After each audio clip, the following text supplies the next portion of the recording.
पुराने समय की बात है। रामनगर नाम का एक गांव था। उस गांव के पास एक घना जंगल था जिसमें राजू नाम का तांत्रिक रहता था। उस तांत्रिक को अपनी तंत्र विद्या पर बहुत ज़्यादा घमंड था कि वह जिसे चाहे उसे अपने वश में कर सकता है और जिसे चाहे उसे मार सकता है। गांव वालों को यह बात पता चल गई कि राजू तांत्रिक अपनी तंत्र विद्या से का गलत इस्तेमाल करके गांव के युवकों को एक एक करके अपने वश में कर रहा है और कुछ समय बाद ही उन्हें मार देता है।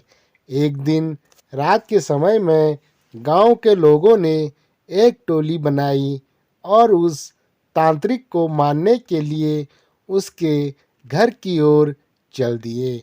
जैसे ही वह सभी लोग उस तांत्रिक के पास पहुंचते हैं तो तांत्रिक उस समय अपनी तंत्र विद्या में लीन होता है और तभी गांव के लोग उसे मिलकर उसकी कुर्सी से बांध देते हैं और आग लगा देते हैं।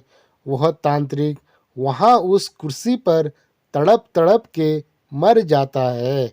गांव वाले सोचते हैं कि अब उन्हें इस तांत्रिक से हमेशा के लिए छुटकारा मिल गया। 4-5 साल तो बहुत अच्छे से निकल जाते हैं और गांव में भी सुख शांति का माहौल रहता है।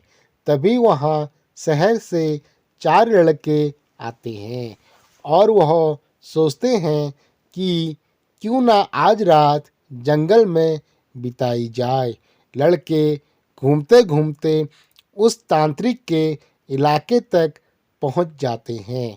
वहाँ वो लोग देखते हैं कि मकड़ी के जाले लगे हुए हैं। तभी उनमें से एक लड़के का पैर उस कुर्सी से टकराता है और वह देखता है कि यह कुर्सी में कुछ अजीब है। बिना कुछ सोचे समझे वह लड़का उस कुर्सी पर बैठ जाता है और उस लड़के में उस तांत्रिक की आत्मा आ जाती है। आत्मा के आते ही वह लड़का जोर जोर से चिल्लाना शुरू कर देता है, अब होगा मेरा इंतकाम पूरा।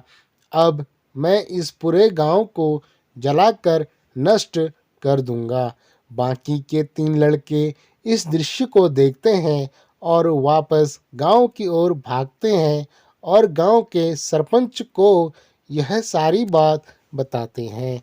सरपंच गुस्से में आकर उन लड़कों की डंडे से पिटाई कर देता है और बोलता है कि तुम्हें किसने बोला उस जंगल में जाने को और उस कुर्सी पर जाकर बैठने को। वह तीनों लड़के माफ़ी मांगते हैं और अपने दोस्त को बचाने की तरकीब पूछते हैं।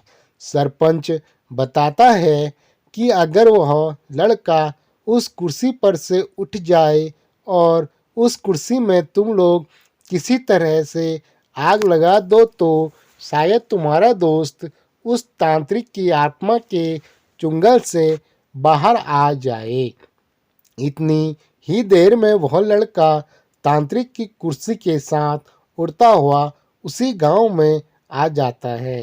तीनों लड़के तभी एक योजना बनाते हैं और उस व्यक्ति को ढूंढते हैं जिसने पहले तांत्रिक की कुर्सी में आग लगाई थी। तीनों लड़के उस आदमी से गुजारिश करते हैं कि वह कुछ समय के लिए तांत्रिक के सामने आ जाए। वह आदमी मान जाता है और तांत्रिक के सामने आकर खड़ा हो जाता है।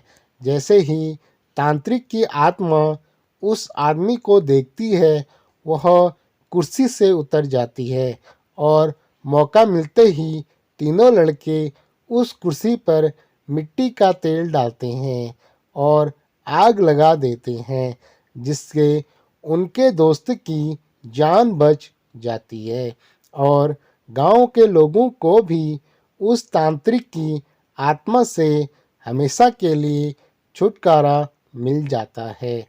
कहानी से शिक्षा।